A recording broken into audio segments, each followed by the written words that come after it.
Buenas noches. Hoy es martes 31 de mayo de 2022 y vamos a tener una charla más breve hoy, la número 16, sobre, continuamos con los principios constitucionales. Les voy a compartir la pantalla para leer uno de ellos, que dice lo siguiente. Estado laico. Chile es un Estado laico, donde se respeta y garantiza la libertad de religión y de creencias espirituales. Ninguna religión ni creencia en particular es la oficial del Estado, sin perjuicio de su reconocimiento y libre ejercicio, el cual no tiene más limitación que lo dispuesto por esta Constitución. Esta expresión hay que coordinarla con un tratamiento y reconocimiento más amplio en el número 243, mucho más adelante, sobre la libertad religiosa. Como les dije al comienzo, una visión global es bueno tenerla, y vamos a ir al número 243 para que vean cómo se combinan las dos cosas, pero en general yo voy a ir guiándome por el orden en que van apareciendo estas disposiciones. Dice el 243, artículo 7, toda persona tiene derecho a la libertad de pensamiento, de conciencia, de religión y cosmovisión.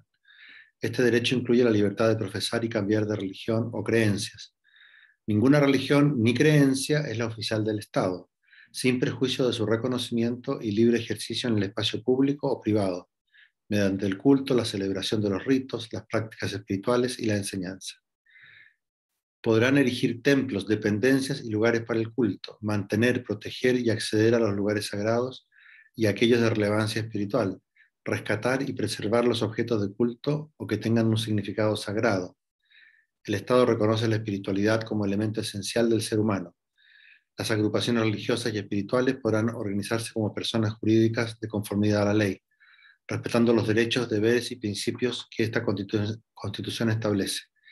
Estas no podrán perseguir fines de lucro y sus bienes deberán gestionarse de forma transparente de acuerdo con lo que establezca la ley. Ahí están los dos elementos. Entonces, hay muchos detalles que considerar aquí. Menciono, por ejemplo, que esta es una constitución altamente ideológica, recoge un montón de creencias que no compartimos todos los chilenos, por ejemplo, sobre ecologismo, indigenismo, plurinacionalidad, etc. Y esas tienen un estatus superior. Por lo tanto, este Estado laico no es un Estado neutral, es un Estado que está imponiendo una cosmovisión a todo el resto de la sociedad, aún diciendo que respeta, sin asumir oficialmente, otras cosmovisiones, religiones, etc. Pero el famoso Estado laico, tal como está aquí establecido, es un Estado que, desde luego, no reconoce la verdadera religión. Para eso tendría que ser un Estado que declarara su adhesión a Cristo Rey, y eso estamos muy lejos de poder conseguirlo en una sociedad tan secularizada como aquella en la que vivimos. Es una sociedad que se ha alejado mucho de Dios, pero este borrador va a un extremo mayor todavía, que es que reduce todas las religiones, manifestaciones de espiritualidad a una eh, igualdad bajo un Estado laico. Laico aquí no es neutral, es un Estado con una ideología o un conjunto de ideologías muy fuertes que son las que se imponen en el ámbito público. Les pongo un ejemplo. Las religiones tienen una moralidad. Bien, la moralidad propia de la religión cristiana choca con la moralidad que recoge el texto constitucional. ¿Cuál es la que va a primar si se aprueba este borrador? Bueno, la moralidad laica, con los particulares tonos eh, ideológicos con que se ha recogido en esta Constitución. Por lo tanto, no hay que creer que por ser tan grandilocuentes estos reconocimientos de la libertad religiosa, no va a haber unos conflictos muy fuertes contra la libertad religiosa, como ya está sucediendo, por ejemplo, en aquellos países como España, donde han iniciado procesos contra obispos por enseñar verdades de fe católica contrarias a la ideología dominante, o en Suecia, o en Finlandia, donde hay una ex ministra que está siendo encausada también por haberse manifestado en contra de la homosexualidad, o en Estados Unidos, donde a pesar de la libertad de expresión hay un gobierno, un Estado, que incluso querían imponerles a las hermanitas de los pobres que financiaran anticonceptivos. Eh, Ellas ganaron en la Corte Suprema, gracias a Dios, bajo el gobierno de Obama, pero eso muestra la tensión entre ese Estado laicista que quiere imponer sus valores y las distintas religiones que empiezan a ser simplemente toleradas al interior del Estado. Esto no tiene mucha solución, porque la verdadera neutralidad es imposible. Entonces, la única solución real es recristianizar la sociedad para recuperar todas las estructuras sociales para Cristo. Esa es la única solución verdadera. Y mientras eso no ocurra, bueno, vamos a tener estas imposiciones ideológicas. Claro que esas imposiciones ideológicas pueden ser más o menos extremas, y la de esta Constitución es realmente extrema. Vuelvo entonces al número 114, y ya veremos el 243 con calma en su momento. El 114 trata de denunciar mucho más brevemente cómo es el Estado, este supuesto Estado laico, ¿no?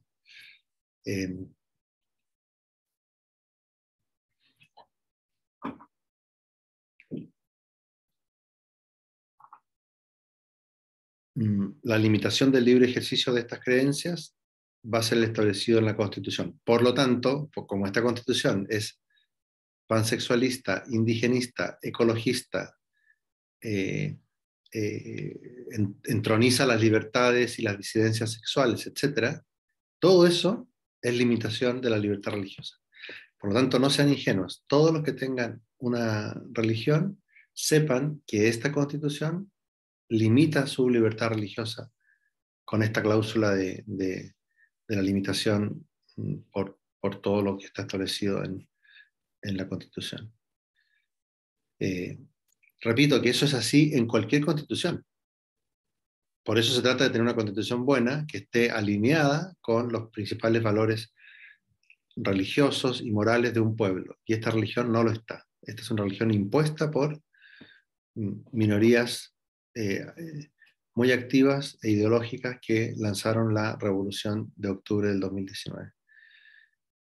No, hay que oponerse, por tanto, al Estado laico. El Estado debe ser, en la situación actual, un Estado no confesional, ¿de acuerdo? Es un término medio al que se puede llegar si no se consigue el ideal de un Estado que reconozca expresamente el valor de la verdadera religión, como debería ser, pero ese término medio no puede ser que se entronice justamente todo lo contrario de la verdadera religión.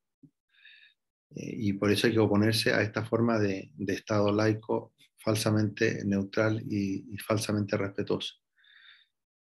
Bien, después, como ya ha aparecido antes lo de la probidad y la transparencia, lo vamos a pasar muy por encima, ¿no? Esta es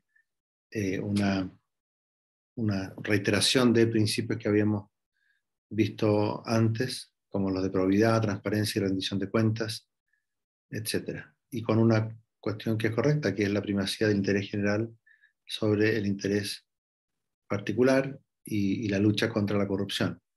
De todas maneras, la lucha contra la corrupción exige una cierta aristocracia por la cual los ciudadanos más honestos lleguen a las posiciones de poder. Porque si llegan a las posiciones de poder los deshonestos, por mucho que se declaren muy partidarios de la probidad y de la transparencia, van a generar la corrupción que se ha generado en todos los países donde han llegado gobernantes materialistas, hedonistas, relativistas a las posiciones de poder. El número 116 establece la supremacía constitucional y legal.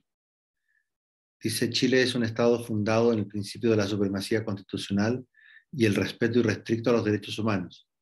Los preceptos de esta Constitución obligan igualmente a toda persona, institución, autoridad o grupo.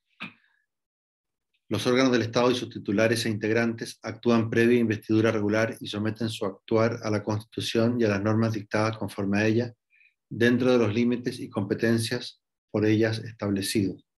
¿Qué significa esto? Es establecer con un lenguaje un poco distinto, menos elegante que el de la Constitución de 1980, la supremacía constitucional y también la sumisión de todos a la ley. Pero al mismo tiempo establece que cada uno dentro de sus competencias. Por ejemplo, no sobre pretexto de que todos estamos sometidos a la Constitución, cada autoridad está autorizada para aplicar todos y cada uno de los preceptos de la Constitución directamente. No, porque puede no ser competente para eso. Puede ser competente un tribunal o un órgano administrativo, por ejemplo. Eh, y esto es importante porque eh, los jueces ordinarios, por ejemplo, eh, no están autorizados normalmente en el sistema chileno actual vigente a aplicar directamente la Constitución si, si no pasan por un proceso de inaplicabilidad de una norma, por ejemplo, que un juez pueda considerar inconstitucional. Eh, También aquí se repite en el número de 116, inciso tercero, un, un texto que viene de la tradición constitucional chilena y por lo tanto es bastante bueno. Dice: ninguna magistratura, ninguna persona ni grupo de personas pueden atribuirse, ni aun a pretexto de circunstancias extraordinarias, autoridad, derechos o facultades distintas a las expresamente conferidas en virtud de la Constitución o las leyes. Entonces se delimita que el obrar dentro de un Estado de Derecho implica atenerse a las facultades, derechos, etcétera, que expresamente se establecen en la Constitución o las leyes. Eh, y por eso que las violaciones del Estado de Derecho, la permisión de la delincuencia, eh, eh, la desobediencia a las leyes establecidas por parte de la autoridad son tan graves. Y eso ha ocurrido en este tiempo de efervescencia, por ejemplo, cuando se dictaron los famosos retiros del 10%, por presión popular, bien, pero yendo en contra de la Constitución solamente para desmantelar el sistema de AFP. Era el principal objetivo de muchos de los que promovieron esas actuaciones. Y después este mismo artículo también recoge algo de la tradición anterior. Dice: todo acto en contravención a este artículo es nulo y originará las responsabilidades y sanciones que la ley señale. La acción de nulidad se ejercerá en los plazos y condiciones establecidas por esta Constitución y la ley. Nuevamente, en la tradición anterior se establecía la nulidad de los actos contrarios a la Constitución y la responsabilidad y las sanciones que deriven de eso.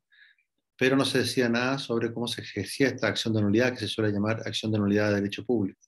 Aquí se dice: esto tenemos que ordenarlo de alguna manera y por tanto debe haber plazos y condiciones que sean establecidos por la Constitución y la ley. Eso sería un progreso en materia jurídica dentro de esta Constitución, para que no se dé la impresión de que prácticamente cualquier cosa puede dar origen a un juicio de nulidad de derecho público de una actuación de la autoridad. Dice después, finalmente, este número: ninguna magistratura, persona ni grupo de personas, civiles o militares, pueden atribuirse a otra autoridad competencia o derechos que los que expresamente se les haya conferido en virtud de la Constitución y las leyes, ni aun a pretexto de circunstancias extraordinarias. Evidentemente es una gran reiteración de lo que acabamos de leer antes, y la Comisión de Armonización tendrá que reducir esto a un solo texto. El sentido que tiene, evidentemente, es dejar un cierto recuerdo del pronunciamiento militar de 1973, o de lo que la gente de más izquierda llama la dictadura cívico-militar, porque los civiles pidieron esta intervención militar y después formaron parte del gobierno, y vienen a establecer en la Constitución que si no hay una competencia, autoridad o derecho expresamente conferido por la Constitución, ni aun a pretexto de circunstancias extraordinarias como las que hubo el 11 de septiembre de 1973, pueden atribuirse esas autoridades, ¿no? Este es un artículo muy hermoso, pero totalmente irrelevante, porque la Constitución puede establecer esto, pero si hay un golpe militar o un pronunciamiento militar, con todo el apoyo social y de la Cámara de Diputados y de los tribunales de justicia que tuvo el de 1973, lo que ese golpe hace es sustituir la Constitución. Y por lo tanto, es muy sencillo. Si tiene éxito, este artículo que está aquí no se les aplica a los que tienen éxito en un golpe o pronunciamiento militar, o cívico-militar, si ustedes quieren. Y si no tiene éxito, por supuesto, son autores de un delito de sedición y van a ser castigados de esa manera, pero lo serían aunque este artículo no existiera. También pasa al revés, puede haber un artículo que reconozca el derecho del pueblo a la rebelión, pero se aplica lo mismo, el pueblo tiene derecho a la rebelión, pero si se rebela y es derrotado, quiere decir que había una parte del pueblo que no se rebeló y que fue la que resultó victoriosa. Y por lo tanto los que se rebelaron no eran el pueblo. Pero si los que se rebelan tienen éxito, entonces asumen la representación del pueblo y ejercieron el derecho de rebelión. Eh, Como esto, aquí hay unos problemas de lógica que no quiero entrar ahora, pero en el fondo estos artículos están muy bien, cualquiera de los dos, tanto el que establezca el derecho de rebelión del pueblo, como que el que establezca que ninguna autoridad, ni civil ni militar, se puede arrogar la competencia de, por ejemplo, echar abajo un gobierno, pero los dos operan de la misma manera. Valen o no valen según que tenga éxito o no el movimiento insurreccional. Eh, por ejemplo, si los insurrectos violentistas del 18 de octubre hubieran logrado echar abajo el gobierno de Piñera y hubieran logrado que por lo tanto se llamara nuevas elecciones y ahí hubieran elegido un líder de izquierda extrema, entonces eso habría sido un golpe civil, un derrocamiento civil y lo hubieran tomado como un gran éxito del pueblo y por supuesto no habría tenido ninguna consecuencia. Como no tuvo éxito, hay personas que intervinieron en esa insurrección siendo juzgadas. Pero como ha tenido éxito tardíamente mediante la elección del presidente Boric, entonces tienen una esperanza de que sean indultados. Como lo prometió el presidente Boric en la primera vuelta, me parece, creo que en la segunda ha sido una voltereta. Y, y por tanto no sé qué es lo que va a hacer y qué es lo que está pensando hacer. Pero fíjense bien, si hay indulto para esos delincuentes, entonces habrá tenido éxito una insurrección. Eh, y aunque se hayan atribuido unos derechos de destruir que no tenían. Y por eso es tan importante políticamente que no tenga éxito y por tanto que eh, se impida que, por lo menos a través de la ley, sean amnistiados estos insurrectos. Y eso es lo que debería hacer el Congreso Nacional. Bien, podríamos hablar mucho más de eso, pero la regla general es que tiene que haber un Estado de derecho y es bastante lamentable que esté tan debilitado el Estado de Derecho actualmente, a pesar de que tenemos normas constitucionales muy parecidas a las que aquí quiere establecer la nueva Constitución. Finalmente, para terminar lo de hoy, el número 117 dice que son emblemas nacionales de Chile la bandera, el escudo y el himno nacional. El Estado reconoce los símbolos y emblemas de los distintos pueblos indígenas. Y está muy bien este reconocimiento, esperemos que esté en un lugar todavía más emblemático, ojalá al inicio de la Constitución, cuando se arme el texto definitivo, y ojalá que no se pretenda como mancillar esta bandera y este escudo y este himno nuestros. El reconocimiento de los pueblos indígenas, otra vez sus símbolos, sus emblemas, deberían ser parte de su cultura privada o subcultura dentro del Estado. ¿No? No tener un reconocimiento especial que no tiene ningún otro grupo. No se ve por qué este indigenismo exacerbado. Bien, y por último, ahora sí, lo último, porque después entramos a otro subcapítulo, el principio de sostenibilidad y responsabilidad fiscal. Las finanzas públicas se conducirán de conformidad a los principios de sostenibilidad y responsabilidad fiscal, los que guiarán el actuar del Estado en todas sus instituciones y en todos sus niveles. Este principio es muy importante y recoge el espíritu de la Constitución de 1980, porque durante la Constitución de 1925 había mucha demagogia parlamentaria, muchas leyes que obligaban a hacer gastos que no cabían dentro del presupuesto, aumentar el déficit, y eso se subsanó mediante la iniciativa exclusiva del presidente de la República en materia financiera, cosa que hoy día no existe. Hay una cosa aguada que hemos visto en su momento, las leyes de concurrencia necesaria del presidente, no necesariamente de iniciativa de él. Pero este principio es más fuerte y es importante y es una cosa buena, porque como esta Constitución tiene muchos derechos sociales, si se quisiera satisfacer todos esos derechos sociales, tendríamos un Estado en permanente déficit. Y a la larga todos esos déficits, endeudamiento, etcétera, hacen quebrar el Estado y no se puede satisfacer ningún derecho social. Eh, en la Constitución colombiana original, por ejemplo, los tribunales de justicia podían otorgar la satisfacción inmediata de derechos sociales. Y el Estado no le quedaba más remedio que cumplir esas sentencias. Pero claro, se empezó a desfinanciar. Y a desfinanciar en favor no de los más pobres, que normalmente ni se les ocurre que pueden ir a los tribunales, ni tienen abogados para ir a los tribunales, y por tanto se conforman con su pobreza. Pero las clases medias y las clases altas que podían ir a los tribunales, eso sí podían obtener la satisfacción de esos derechos sociales por una vía rapidísima a través de los tribunales de justicia. Y el Estado, claro, que empezó a colapsar, a quebrar.